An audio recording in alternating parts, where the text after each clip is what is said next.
welcome to Teach to London. This time we're talking about acute asthma management in paediatrics. I'm Daisy, a 5th year medical student from UCL, and will be taking you through the management in secondary care. You see Ellie, an 8-year-old girl brought in by her parents to A&E because of difficulty in breathing and wheeze that has worsened. She has a 2-day history of runny nose and a low-grade fever.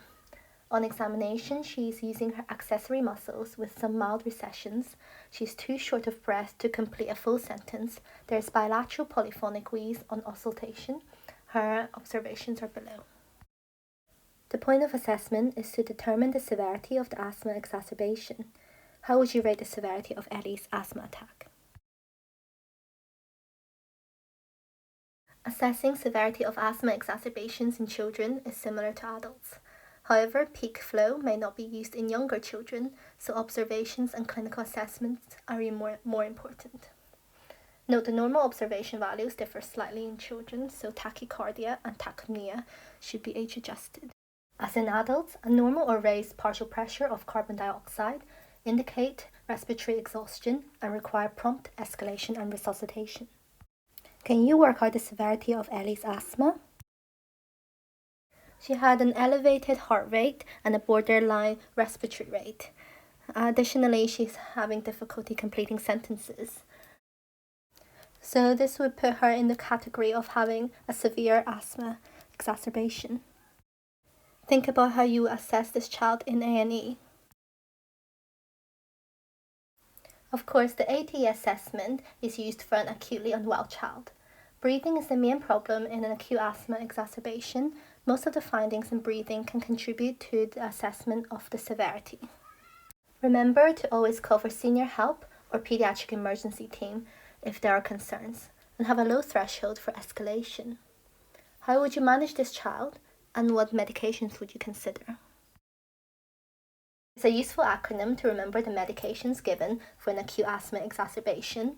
The first 4 would be the first line in all severe or life-threatening asthma attacks, and the last 2 be given by specialists in HDU or ITU. Children with life-threatening asthma or oxygen saturation of less than 94% should receive high-flow oxygen via a tight-fitting face mask or nasal cannula to achieve saturations of 94 to 98%. Salbutamol nebulizers should be driven through oxygen, and ipratropium bromide should be added if there is a poor initial response. All children should receive oral steroids for up to 3 days. Remember to check the BNF for children for appropriate dosages. The respiratory rate, effort, peak flow, oxygen saturation, chest examination of wheeze should be reassessed regularly to monitor response to treatment.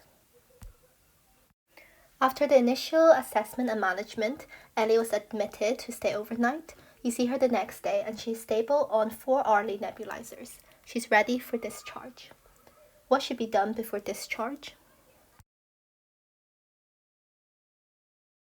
There are a number of things, including follow-up in primary care and specialist clinics to assess and manage her asthma.